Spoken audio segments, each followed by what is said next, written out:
आप सभी को नमस्कार।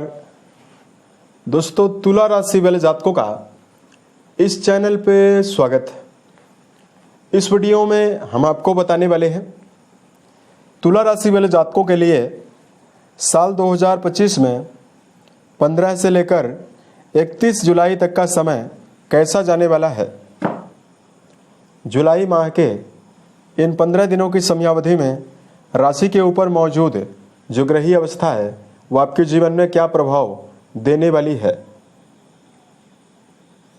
किन मामलों में तुला राशि वाले जातकों को कम प्रयासों में बड़ी सफलता मिलेगी और किन मामलों में तुला राशि वाले जातकों को अत्यंत सावधानी रखने की जरूरत रहने वाली है। अतः ये राशिफल तुला राशि वाले जातकों के लिए ही बनाया गया है और आपकी चंद्र राशि के ऊपर प्रभावी है, तो आप इसे इसी आधार पर देखें। अगर आपके पास चंद्र राशि ना हो तो आप इसे अपनी नाम राशि के अनुसार या लग्न के अनुसार भी देख सकते हैं। तो तुला राशि वाले जातकों, भविष्य फल को प्रारंभ करें उससे पहले हम आपको ग्रही स्थितियों से अवगत करा रहे हैं। लेकिन उसके पहले हम आपको ये बता देना चाहते हैं कि वर्तमान समय में आपके पंचम भाव में जिस भाव से बौद्धिक क्षमता, प्रेम, संतान के बारे में विचार करते हैं, इस भाव में राहु देव का गोचर 14 मई से ही हो रहा है, जिसकी वजह से तुला राशि वाले जातकों को तमाम समस्याओं का सामना भी गोचर में राहु देव के पंचम में रहने से करना पड़ रहा है। पंचम भाव से आपकी बुद्धिमत्ता के बारे में विचार करते हैं। यहां पर विराजित राहु लगातार आपके निर्णय गलत करवा रहे हैं। वहीं तुला राशि वाले जातकों को नजदीकी रिश्तों के मामले में सम्मान की कमी, प्रेम रिश्ते के मामले में समस्याएं, वैवाहिक जीवन में समस्याएं बनी हुई है। राहु की 5वीं दृष्टि गुरु के ऊपर पड़ रही है, अतः विद्यार्थी जीवन में जुड़े हुए जातकों को भी कुछ मेजर समस्याएं हैं। राहु की जो 9वीं दृष्टि है राशि के ऊपर पड़ रही है, इसकी वजह से तुला राशि वाले जातकों के अंदर व्यर्थ का भ्रम, व्यर्थ के मन में तनाव और आपके मन में छोटी छोटी बातों को लेकर भी मानसिक रूप से तनाव बन रहा है। इसके लिए वीडियो के अंत में कुछ उपाय बताएंगे और हम आपको ये बताना चाहते हैं कि 15 से लेकर 31 के बीच में क्या आपकी राशि के ऊपर पॉजिटिविटी दिखाई दे रही है। तो देखिए, आपकी राशि के अधिपति शुक्र माने जाते हैं, जो कि जुलाई महीने में 26 तारीख तक आपके अष्टम भाव में रहेंगे। उसके बाद आपके भाग्य भाव में चले जाएंगे। देवताओं के गुरु बृहस्पति आपके नवम भाव में यानी भाग्य भाव में ही इस 15 दिनों की समयावधि में गोचर करने वाले हैं। सूर्य बुध का बुधादित्य योग 16 तारीख से आपके कर्म भाव में पूरे 15 दिनों में बना हुआ रहेगा। राहु पूरे 15 दिनों में पंचम में ही रहेंगे। केतु और मंगल की उपस्थिति आपके 11th हाउस में यानी लाभ भाव में बनी हुई रहने वाली है, जिसमें 28 तारीख को मंगल का परिवर्तन भी होने वाला है। और शनिदेव जो आपकी राशि के लिए सुख भाव और संतान भाव के अधिपति यानी आपकी राशि के लिए प्रबल शुभकारी ग्रह माने जाते हैं, 13 तारीख से शनि वक्री हो चुके हैं और इस 15 दिनों में शनिदेव आपके 6ठे भाव में ही गोचर करने वाले हैं। अब आइए हम आपको बताते हैं तुला राशि वाले जातकों के जीवन में किन मामलों में आपको सकारात्मक परिणाम मिलेगा और किन मामलों में आपको सावधान रहना है। सबसे पहले बात करते हैं करियर और व्यापारिक जीवन के मामले में समय कैसा जाने वाला है। देखिए, गोचर में जो ग्रही अवस्था है उसमें अष्टम घर में शुक्र देव की मौजूदगी है। कर्म भाव में ही बुधादित्य नामक राजयोग बना हुआ है। वहीं बृहस्पति देव आपके भाग्य भाव में मौजूद होकर पराक्रम घर को दृष्टि दे रहे हैं। अतः तुला राशि वाले जातकों के जीवन में करियर के मामले में यानी कर्म क्षेत्र के मामले में मनोबल की कमी तो नहीं रहेगी, यानी आप काफी एक्टिव होकर, उत्साहित होकर कार्य करने के लिए जाने जाएंगे। जो तुला राशि वाले जातक सामाजिक क्षेत्रों से जुड़ा हुआ काम कर रहे हैं, राजनीति के क्षेत्र में या इस समयावधि में सरकारी क्षेत्रों में यदि आप कोई भी काम कर रहे हैं, उसमें बड़ी सफलता की संभावना आपके जीवन में दिखाई दे रही है। सूर्य देव का कर्म भाव में होना, जहां आपके जीवन में पब्लिक इमेज आपकी बेहतर बनाने का काम करेगा, वहीं सूर्य को 10वें घर में दिशा बल प्राप्त है। अतः करियर के मामले में आप नवीन काम को शुरू करके भी उसमें बड़ी सफलता अर्जित करने में भी सफल रहने वाले हैं। इस समयावधि में तुला राशि वाले जातकों के जीवन में राशि की अधिपति अष्टम घर में प्रभावी होकर वाणी भाव से संबंध बनाए हुए हैं। अतः इस समयावधि में तुला राशि वाले जातकों को व्यापार के मामले में भी विशेष शुभता मिलेगी। वाणी के द्वारा लोगों को प्रभावित आप ज्यादा कर पाएंगे। बात करते हैं आर्थिक जीवन के मामले में आपको क्या परिणाम मिलेगा। कुंडली के 11वें घर से कर्म क्षेत्र के द्वारा उपार्जित धन के बारे में यानी गेन के बारे में विचार करते हैं। अब देखिए, लाभ भाव के स्वामी आपके कर्म भाव में बुधादित्य योग बनाए हुए हैं।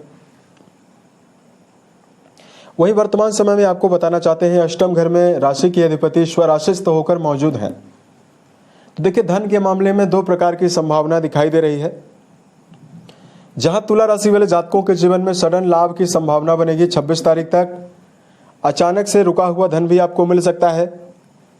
पैतृक संपत्ति यदि आप लंबे समय से अर्जित करने का प्रयास कर रहे हैं उसमें आपको बड़ी सफलता मिलेगी। वही राशि के लाभ भाव में मंगल केतु का जो संयोग बना हुआ है, ये देखिए, ये संयोग तो रिश्तों के मामले में तो ठीक नहीं है। ये घर के बड़े सदस्यों के साथ विवाद करा सकता है। लेकिन चूंकि मंगल देव की लाभ भाव पर मौजूदगी है और मंगल धन भाव के अधिपति होकर लाभ भाव में मौजूद हैं, ऐसे में तुला राशि वाले जातकों के जीवन में निश्चित तौर पर कई माध्यम धन कमाने के मिलेंगे। यानी आपके धन में बढ़ोतरी भी मंगल की चौथी दृष्टि की वजह से होने की संभावना दिखाई देने वाली है। ऊपर से शनिदेव वक्री हो चुके हैं, तो लगातार जो आपके व्यय भाव का परिणाम शनिदेव दे रहे थे, जिसकी वजह से तुला राशि वाले जातकों के जीवन में व्यय ज्यादा हो रहा था, व्यय की कमी भी आपको रहेगी। इस समयावधि में ऐसा कार्य व्यवसाय जिसमें आपको कोई भी अनुभव नहीं है, ऐसे कामों में धन का निवेश आपको नहीं करना चाहिए।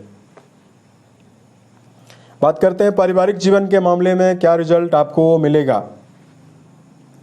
तुला राशि वाले जातकों के कुंडली के चौथे भाव के स्वामी शनिदेव माने जाते हैं और जो आपके छठे भाव में वक्री हो चुके हैं, जो आपके पंचम घर का रिजल्ट भी देंगे। दूसरा, तुला राशि वाले जातकों के द्वितीय भाव के स्वामी मंगल 11th हाउस में मौजूद रहेंगे, जिस भाव से परिवार के बारे में विचार करते हैं, और अपनी चौथी दृष्टि मंगल देव आपके द्वितीय भाव पर डालने वाले हैं। अतः तुला राशि वाले जातकों को परिवार में समन्वय बनाने में तो कठिनाई होगी। आपकी वाणी के द्वारा संबंध बिगड़ सकते हैं। लेकिन शनि का जो वक्री काल है, इसकी वजह से लंबे समय से आपके परिवार में अगर वैमनस्य, लगातार तनाव, लगातार अनिश्चितता की स्थिति बनी हुई है, उसमें कुछ कमी भी आपको देखने के लिए मिलने वाली है। बात करते हैं तुला राशि वाले जातकों के जीवन में कि इस टाइम जोन में आपका प्रेम और वैवाहिक जीवन कैसा परिणाम देगा। कुंडली के पंचम घर से रिश्तों में प्रेम संबंध के बारे में विचार करते हैं। अतः मंगल की 7वीं दृष्टि राहु के ऊपर और पंचम भाव में पड़ रही है, जहां पहले से ही राहु देव का गोचर हो रहा है। अतः तुला राशि वाले जातकों के नजदीकी संबंधों के मामले में समय बेहतर दिखाई नहीं दे रहा है। राहु एक विच्छेदनकारी ग्रह माने जाते हैं, जिस भी भाव में बैठते हैं वहां से जुड़े हुए रिश्तों में विच्छेद करवाते हैं। अतः छोटी मोटी बातों को लेकर व्यर्थ का विवाद लगातार आपके जीवन में होने की संभावना प्रेम संबंधों के मामले में लंबे समय से चल रही है और इस समय में भी रहने वाली है। अतः रिश्तों के मामले में भावनात्मक जुड़ाव बनाकर ही तुला राशि वाले जातकों को चलने की प्रबल आवश्यकता जीवन में रहने वाली है। बात करते हैं वैवाहिक जीवन के मामले में क्या रिजल्ट आपको मिलेगा। देखिए, वैवाहिक भाव के स्वामी हैं तो बहुत ही अच्छी अवस्था में, 11th हाउस में अच्छी अवस्था में है। लेकिन वर्तमान समय में यह है तो केतु के साथ ग्रहण, माफ कीजिएगा, अंगारक योग के प्रभाव में है। और वर्तमान में केतु की 9वीं दृष्टि भी आपके वैवाहिक भाव में पड़ रही है। अतः तुला राशि वाले जातकों को वैवाहिक जीवन के मामले में मिला जुला परिणाम दिखाई देगा। अगर आप इस समयावधि में रिश्तों के मामले में छोटी मोटी बातों को लेकर भी वैचारिक मतभेद निर्मित करने का प्रयास करेंगे तो आपको समस्या हो सकती है। अतः रिश्तों के मामले में समन्वय बनाकर चलना आपके लिए परम आवश्यक है। हालांकि देवगुरु का संबंध राशि से बना हुआ रहेगा, तो यदि आप विवाह के लिए नवीन कामना लेकर चल रहे हैं, आपके जीवन में वैवाहिक प्रस्ताव नहीं आ रहा है तो इस समयावधि में आपको नवीन वैवाहिक प्रस्ताव प्राप्त होने की भी संभावना दिखाई देने वाली है। एजुकेशन फील्ड में जुड़े हुए जातकों को जानकारी दिया जाए। बुध की अवस्था बेहतर है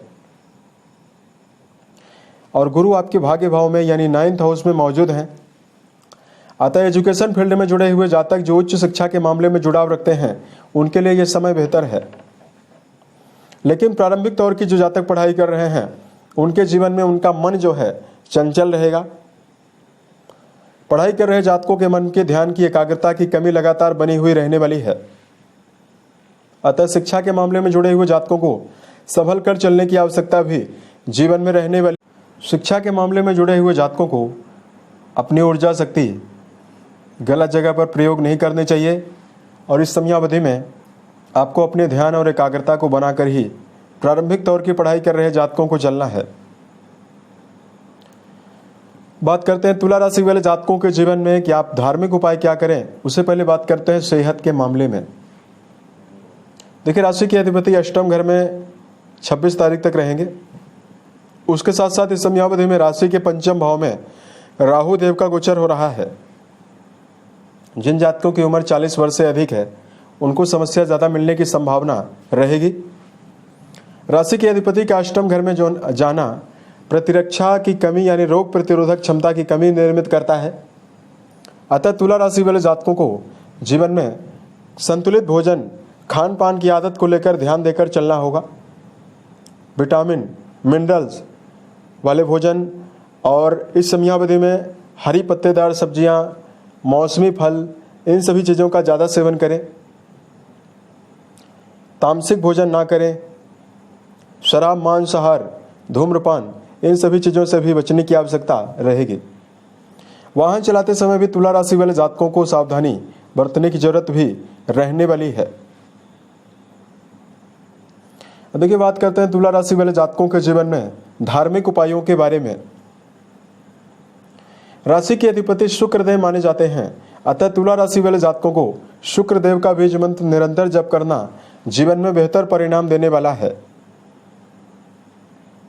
दूसरा, तुला राशि वाले जातकों को इस समयावधि में राहु देव का बैड इफेक्ट आपको लगातार मिल रहा है। ऐसे में जो तुला राशि वाले जातक भगवान शंकर की पूजा करते हैं या शिव जी का यदि आप रुद्राभिषेक करते हैं तो राहु देव का जो नेगेटिव इफेक्ट है वो आपके जीवन से समाप्त होने वाला है।